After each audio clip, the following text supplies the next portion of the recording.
ابن بطوطہ ایک واقعہ بیان کرتے ہیں اور لکھتے ہیں، ملک ہندوستان میں ایک جگہ پر ایسا رواج تھا کہ وہاں پر دریا کے کنارے ایک جگہ تھی، اور وہاں سال کی آخری رات میں ایک جوان لڑکی کو سجا کر کے بٹھا دیا جاتا تھا، اور ان کا یہ خیال تھا بٹھانے والوں کا کہ سال کی آخری تاریخ میں ایک شیطان آتا ہے، اگر ہم یہ بیٹی وہاں پر نہیں بٹھائیں گے لڑکی تو وہ آ کر کے پورے ملک ہندوستان کو تباہ کر دے گا۔ اس چیز میں ہندو نہیں بلکہ مسلمان بھی شامل تھے، اور ہندو مسلمان مل کر کے اس کام کو انجام دیا کرتے تھے۔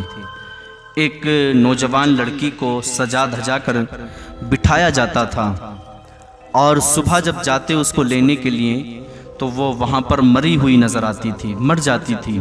دریا کے کنارے تھی، وہاں پر ایک جگہ تھی، تو وہاں پر وہ ہر سال کی آخری تاریخ کو رکھ کر کے آتے، صبح جا کر کے دیکھتے تو وہ بچی، وہ لڑکی وہاں پر راتوں رات مر جاتی تھی۔ ان کا یہ انداز تھا کہ کس کی بیٹی اب کے وہاں پر چھوڑ کے آنی ہے، تو وہ سب کے نام لکھتے تھے اس میں پرچی میں، اور پرچی کے ذریعے وہ نام ڈالتے تھے، جس کا نام آتا تھا اسی کی بیٹی وہ وہاں پر جا کر کے بٹھاتے تھے۔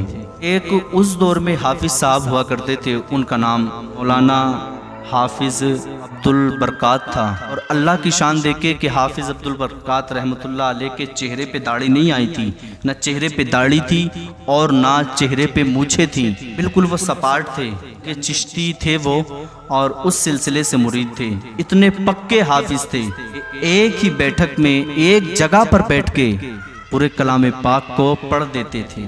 ایک وہاں پر بیوہ عورت رہتی تھی، اور اس کا شوہر کوئی نہیں تھا، شوہر کا انتقال ہو گیا تھا، ایک بیٹی تھی بس۔ کہ لوگ جب سفر کر کے وہاں سے گزرتے تھے تو ان کے دل میں یہ تمنا رہتی تھی کہ وہ فلاں بڑھیا جو ہے، فلاں عورت، اس نے مہمان خانہ بنوا رکھا ہے، وہ مہمانوں کی بڑی خدمت کرتی ہے، بڑے اچھے سے دیکھ بھال کرتی ہے۔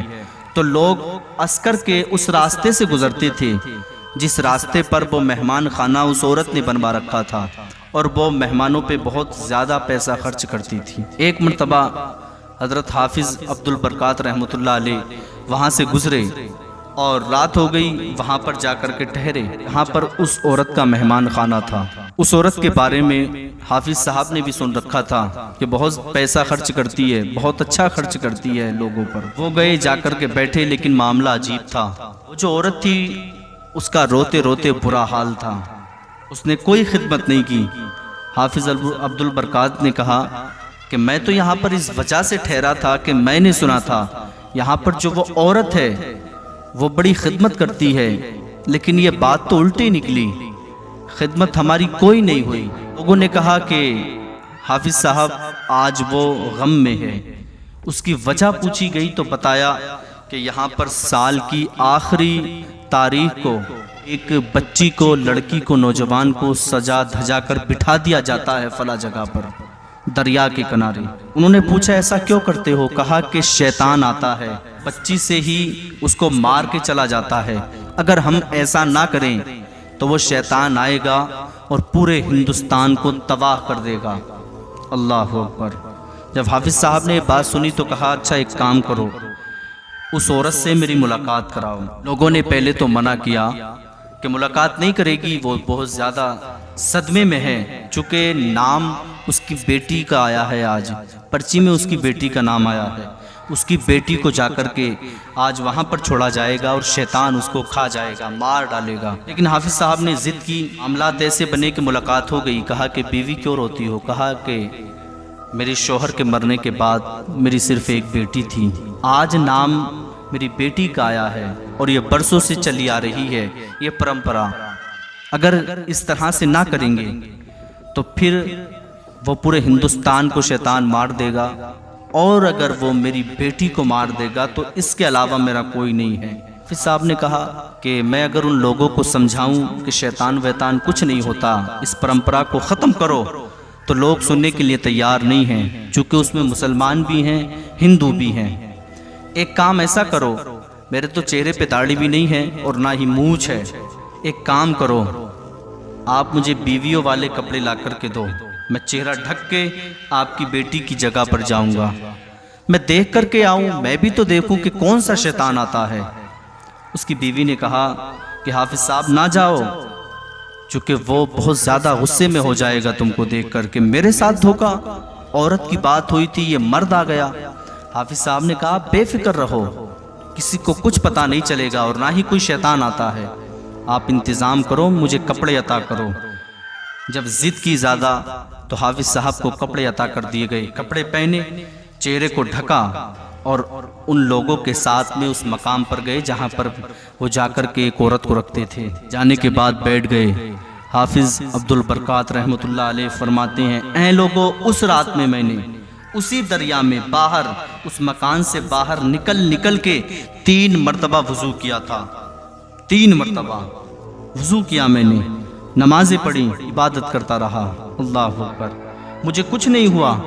فجر کا ٹائم آیا، میں نے اس مکان سے باہر نکلتا ہوں میں، اور نکلنے کے بعد دریا کے کنارے کھڑے ہو کے اذان پڑھتا ہوں۔ اذان کی آواز سن کے لوگ آ گئے، میں نے وہیں پر جماعت بنائی، اپنے پیچھے نماز پڑھائی۔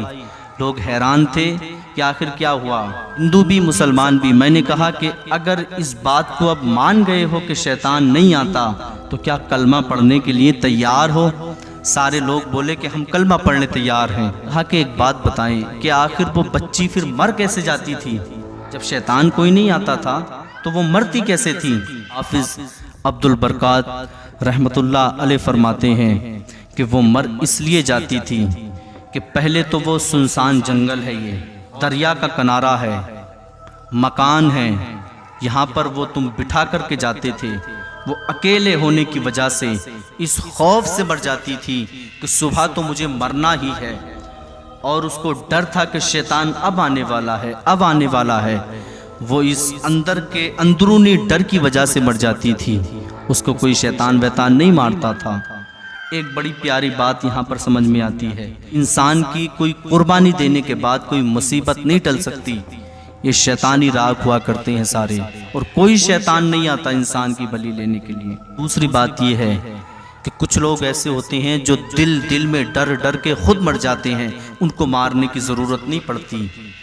تو اپنی حالاتوں پر غور کریں اور ایسا جگر بنائیں اپنا کہ آپ کے قریب تک ڈر نہ آئے، اور یہ جگر، یہ دل تبھی آپ پائیں گے جب صرف اللہ رب العالمین سے ڈرو گے۔